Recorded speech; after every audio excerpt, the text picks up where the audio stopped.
Live on the YouTubes. What is up, party people? I want to talk to you about something today very near and dear to me heart. How does Mr. Krabs say it? Near me heart. It's almost like money. So I'm going to drop a truth bomb. I'm going to drop a truth bomb for all you dads, fathers, men, whatever you like to call yourselves. And I want you to understand something.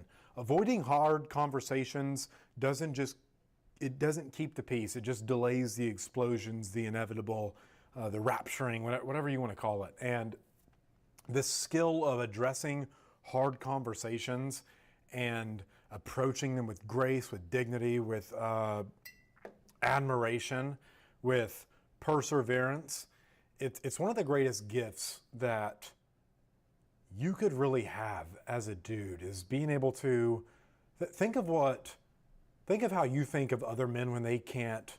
Like, you see a wife disrespecting a man. How do you look at the dude when he doesn't correct her right there? I'm not saying you have to go and just shut up, but how do you look at a man who does that kind of stuff? And if you see me looking all over the place, I've got multiple streams running, but I know a guy who's lost more respect in his marriage from what he never said than from what he did wrong. Like, let that sink in for a second. Let that sink in. How do you lose more respect from what you don't say than from what you did do, even though your actions, your behavior, even though it was wrong? He lost respect from not having the hard conversation. It's actually hilarious. So this dude had cheated on his wife, and she was more pissed off about him lying about it and not having the conversation than she was about the cheating. And when I talked to her, she was an insurance agent on my team.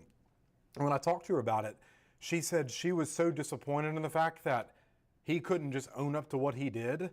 And the cheating wasn't even like, she cared so little about that and more about the fact, and I'm sure that's just a blatant lie. That's just protection mechanism coming out. But it's hysterical. Like, these are the same dudes who can trash talk kids on video games or be a bully to the weak and the innocent and kick dogs or something like that. But when it comes time to have a hard conversation, they completely ignore it. And if you look at the views on this video, the retained views, the concurrent viewers, they'll leave the moment anything remotely resembles them changing to learn lifelong skills like this. And what you're going to see is a bunch of these dudes are out there raising their children, and their kids will pick up the same weaknesses, the same inabilities, the same irresponsibility as their parent, as their father, as the dad who's supposed to be leading them and guiding them through the world. And man, this is a skill that I wish I'd have gotten way, way earlier in life, because here's what essentially happens when it comes. Why do people avoid hard conversations? Well, it's their perspective around it. It's how they view the word hard conversations. They think it's hard. They get a scratchy throat. They get this knot in their solar plexus from this negative energy where they're like, I'll do anything. I'll fight a fucking tiger right now. But if you expect me to go address this conversation head on, and it's funny, the perspective is that conflict is near. Fight or flight mechanisms kick in. Your brain literally goes through all this limbic activity where it's like, it's creating these scenarios, and what really stops people from having them is fear. It's fear. Except it's not fear, because what is fear? It's a real and present danger, but Brian Tracy has an acronym for the word fear that I absolutely love. He says it's fantasized experiences appearing real. Fantasized emergencies appearing real. You make it whatever you want. But if it's not real, if it's not a real and present danger, then it can't be fear. It has to be anxiety. And what a lot of these people do is they have anxiety about what they think is going to happen, what they think it's going to feel like, in order to address a hard conversation, that fork in the road where it can either go terribly good or terribly wrong. Except the fact is, most of the time I've had hard conversations, firing people, breakups, it doesn't matter what it is. I felt 10 times better after it, and so I've learned to have a serious appreciation for having these hard conversations. And so what the real problem is that we have anxiety about things. It's the stories we tell ourselves about what we think is going to happen takes or plants gives us energy in the present moment. What is that? What is that? It's the story you tell yourself about what's going to happen in the future, except anything you tell yourself about something happening in the future, it's way out in distant la la land. It hasn't happened yet. You made it up. You made it. I don't know why you made it up. I don't know who told you. I don't know if it was your pastor, your parents, your teacher, but someone planted that in you at a young age, or somehow, somewhere, somebody got that in you to make it up. And you got to start being real. I'm going to give you the 3 R's, my 3 R's framework for addressing these hard conversations, because in all honesty, the more hard conversations that I've addressed, the better my life has gotten. It's changed tremendously. A lot of the times, think of how much energy is pent up right now that you could just get rid of and apply to other areas of your life if you just had the damn convo. Like if you just had the conversation, if you just addressed it as a head on. And if you look at, how would you look at other men who, you know, their marriage is falling apart, the wife doesn't respect them, the kids don't listen, and they just let life kind of tell them who they are, rather than telling life who they are. How do you look at that dude? Probably not very, probably not in a very high manner, in a bright light. It's probably very dim, full of shadows, darkness.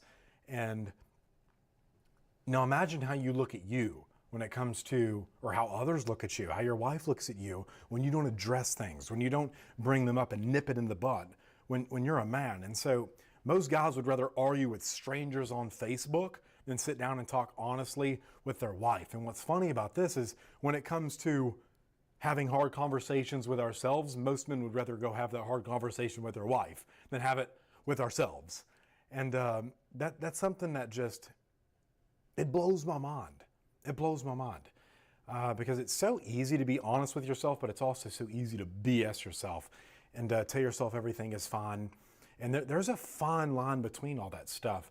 But most are not willing to have these hard conversations. And when you get good at having them with yourself, everything else just, it falls natural. It's like the big domino that once you learn to approach these conversations with yourself, everything else just falls over in line. What's an example of a hard conversation most people won't have with themselves? Let's look at alcohol. Let's look at alcohol for an example.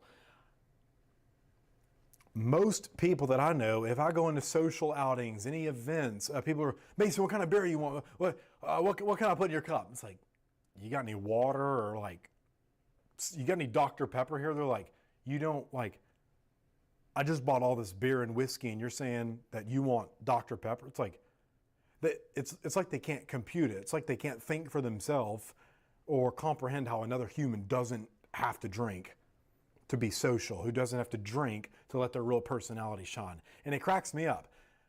They'll say, no, you don't understand, Mason. I have to have a drink. I'm stressed. And maybe you're stressed because your life is shit and you keep avoiding hard conversations and you're broke because of it. Maybe your needing to have a drink is keeping all of these problems around you. Rather than just having the hard conversation and alcohol, let's look at the real effects of it. Let's look at the real effects of it. You wake up feeling like, I don't know, how do you feel when you wake up hungover? If you've ever, I don't know about you, I woke up in a cornfield one day and I had no clue where I was. I couldn't feel my right arm. I'm pretty sure it was alcohol poisoning. And I just kept vomiting all day, like dry heaving. Nothing was even coming out after that point. Some of you were like, oh, that's a nasty picture. Trust me, I know, I was the one who did it. And I never wanted to be that dude who was, there was a guy I met back in, hell, I don't know, I was probably a sophomore in high school. He got drunk and killed a whole family. And I said, I never want to be that fucking loser. I never want to be that loser who, because I can't appreciate me for all of my flaws and all the things that I've done wrong, like, because I can't come to terms and accept myself for who I am and give myself grace, I'm going to go drink myself into a coma or drink myself into oblivion, into blackness, into darkness, and just get lost in the sauce, lost in the booze, and go end someone else's life because I'm too stupid to call and ask for help, or before even that, I'm too stupid to quit drinking. Like, I can't imagine calling myself a man and having to have alcohol. A drink every once in a while, That's never really bothered anybody. I personally haven't drank since I was 21. We're going on 8 years, 7, 8 years of no drinking. Not one tiny drop of alcohol. Someone thought they were going to be funny at a party a couple years ago and put a little bit of alcohol. But I saw them and was like, are you fucking serious, man? And that was the end of a very important friendship to me, because they thought that was funny to do that stuff. Like, these are the hard conversations. You're like, Mason, it was just a drop of alcohol. It's just a joke. It's like, I don't care that you think that. My habits are 10 times more important. My beliefs, no, fuck that friendship. If that was the case, that was never a friendship to begin with. If they were willing to do that when they know who I am. Apparently they didn't know me good enough to know I'm serious about this stuff. But this is what I mean. You have to get good at having hard conversations. Why do people not? It's because what they tell themselves is going to happen as a result of having it, and it saps away all the energy they have to go do something about it. So they anesthetize themselves with stupid shit like football games. When is a football game watching other people? What has that ever done for you? What has that ever done for you? It caused you to argue with your uncle who likes the Eagles and you like the Chiefs or something. It's upside down world. It's clown world. And all because these people are unwilling to have hard conversations, unwilling to do the right thing because of the stories they tell themselves over fear. And it's not even really fear, it's anxiety. But the brain doesn't know the difference between the two. And so it doesn't know the difference between reality and imagination. And so what you think you realize is fear is really just imagined, and it's anxiety. It's what you tell yourself is going to happen. And you're just delaying the inevitable. You're delaying the explosions. And look at something like life insurance, for example. Look at something like, every man that I know says he'd die for his family. Every man can say that. It's very easy to say that.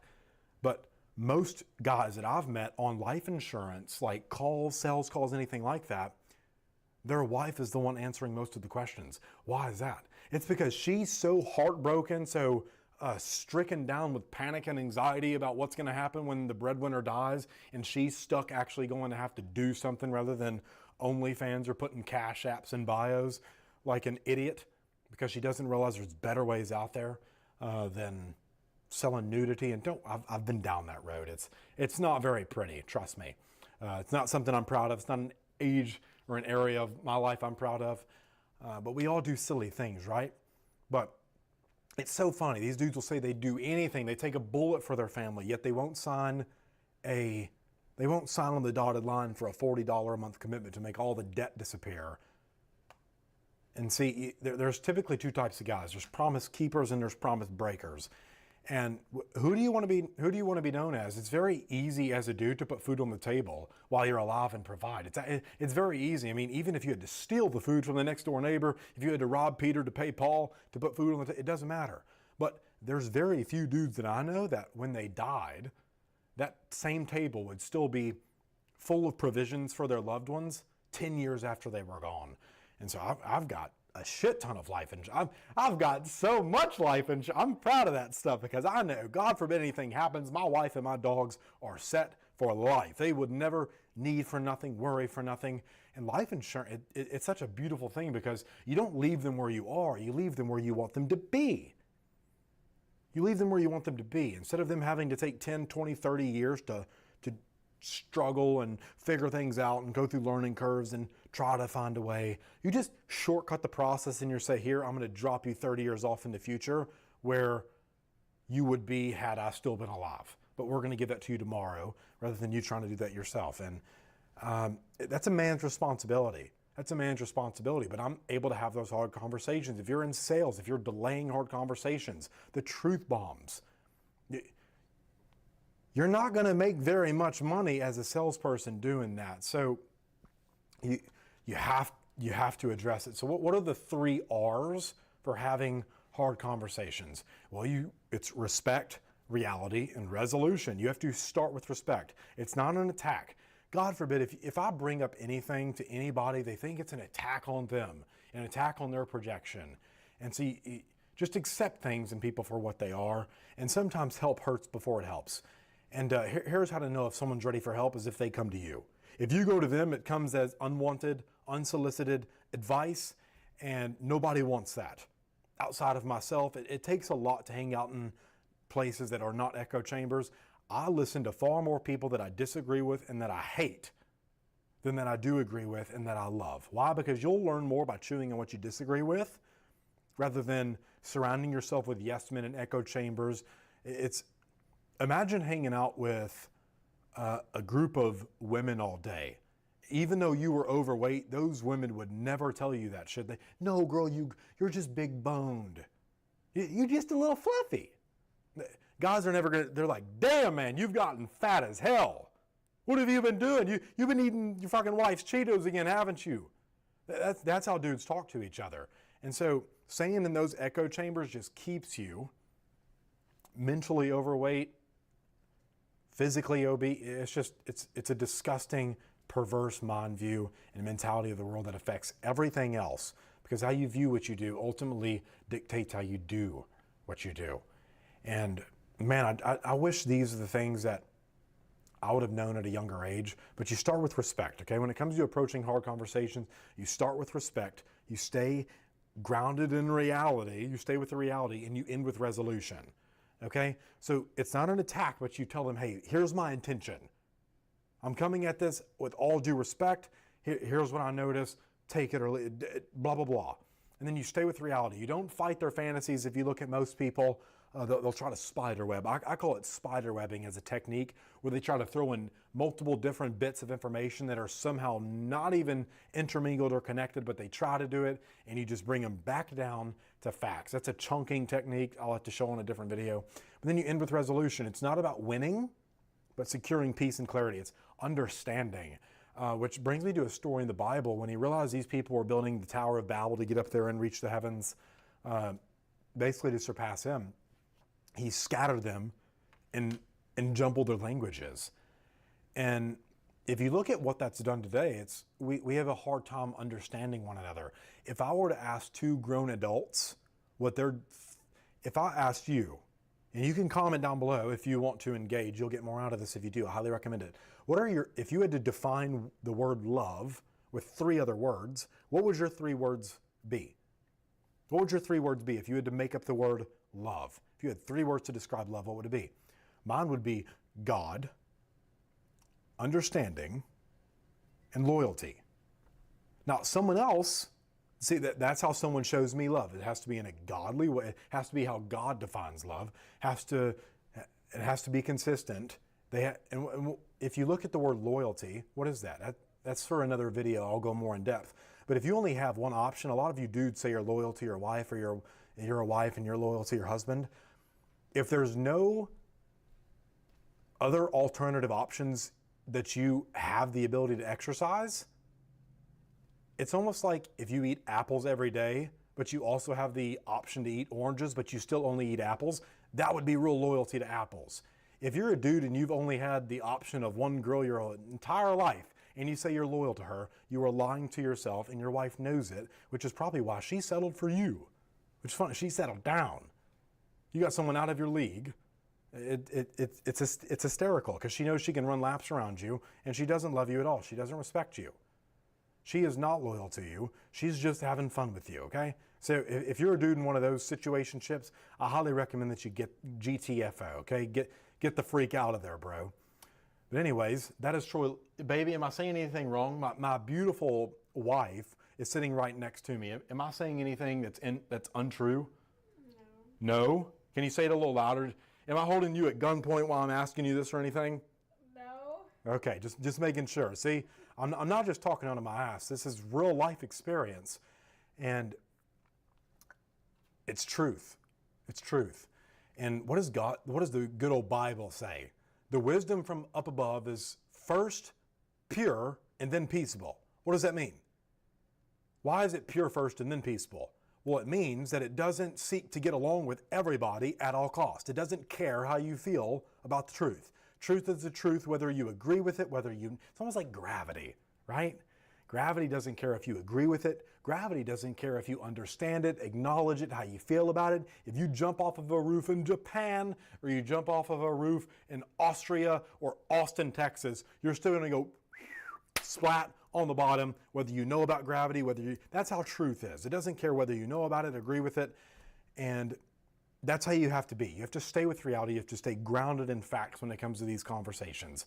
Then you end with resolution. It's not about winning. It's about understanding. All right? Can you come to a mutual understanding?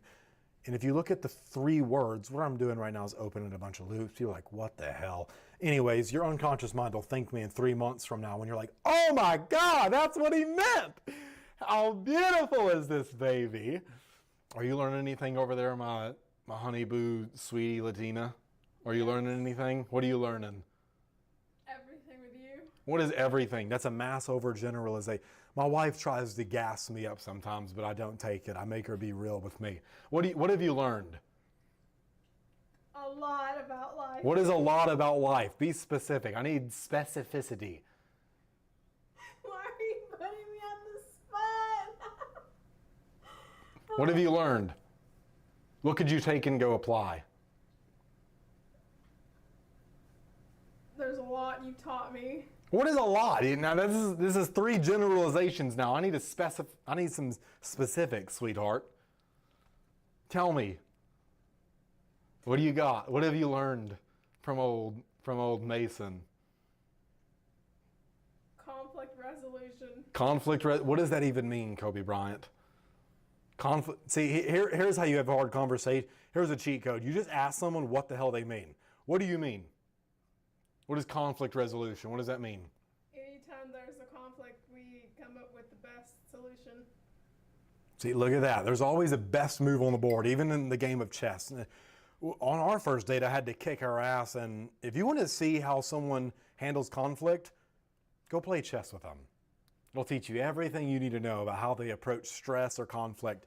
I had to brutally destroy my wife in a game of chess to see how she handles conflict, and let's just say she's learned to get much better at it, and I'm proud of you, and I love you. We'll get much better at that, don't worry. But it was completely avoidant, and so just asking someone what they mean, first off, if you're asking your wife what they mean when they say something, it shows you, even though you could be totally talking out your ass, that you're listening to them, simply because you're engaging with what they said and not just repeating it. Although you could repeat it, but that'll be picked up a lot more by their conscious mind faster than their unconscious, and they'll start to notice it, tune out. But if you want to kind of distort time and play with your wife's head, play some fun games with her that she'll appreciate you for later. I'm serious, she will love you for this shit. Call it whatever you want. I'm telling you, this time distortion stuff works beautifully. It feels like you've been with each other a lot longer than you actually have. And if it was bad, why did God put it on this world? Right? Right. So what do you mean when you say that? Asking someone that one simple question will help you tremendously. So there's a cheat code. Go have some hard conversations. Think of what's the hardest conversation you could have this week, today, tomorrow. Maybe it's with your mom. Maybe you haven't forgiven her. I don't know what it is. Go talk to her. Go talk to your damn daddy. If you're a woman and you're doing godless things, go talk to your father, because you clearly need her, young lady. And you start with respect, you stay with reality, you end with resolution. There's the 3 R's for having hard conversations. And before we wrap this up, I'll tell you a little story about how I learned this or earned this. When I was about 5 years old, I had some constipation. Why are you laughing? I haven't even gotten to the good part yet.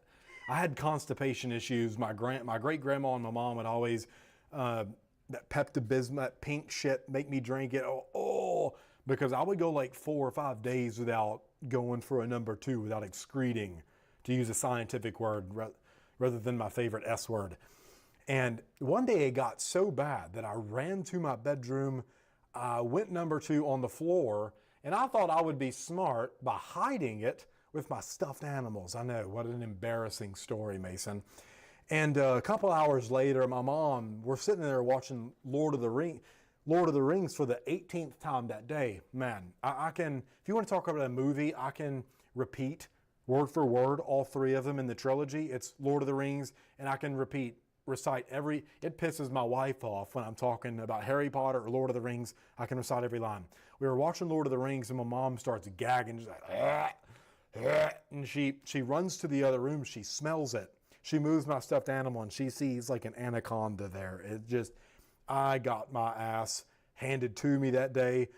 If I would have just went and told her that, hey, I went number 2 on the floor, it probably wouldn't have been as bad. But because of that, the belt came off and everything. I'll never forgive her to this day. As a matter of fact, when I get off this live stream, I'm probably going to go call CPS on her and see if there's anything she can do, because I still feel that ass whooping as a 27-year-old man. So anyways, that's the first time I realized you should have just had hard conversations, because if not, it's a shitty situation that no matter where you try to hide it, they will sniff it out. Don't laugh at my pain, baby, okay? Anyway, did that illustrate my point?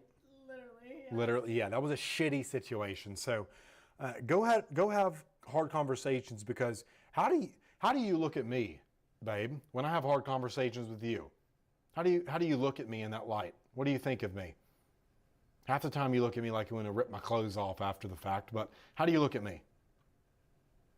Well, before we come up with a solution, I feel like I want to slap you, but then I want to rip your clothes off after we solve it. See, there's the God's honest truth from a woman. What's funny about my wife is she gets mad that I'm not listening to her when she tries to explain to me things she doesn't understand, until I understand it enough what she's mad about to help her understand what the hell she was even mad about in the first place. If you want to talk about mental gymnastics and Latinas, stay away from them at all cost. God sent me mine, so I'm lucky, but for the most part, they're a different breed. Mine is something else. If you've ever witnessed Bulma from Dragon Ball Z, that's pretty much like 40% of her attitude most of the time. When she's like slapping Master Roshi for being a pervert, that's usually how she acts. But she's super duper amazing, and she does what she listens. Let's just say that. I don't have to deal with disrespect, which is,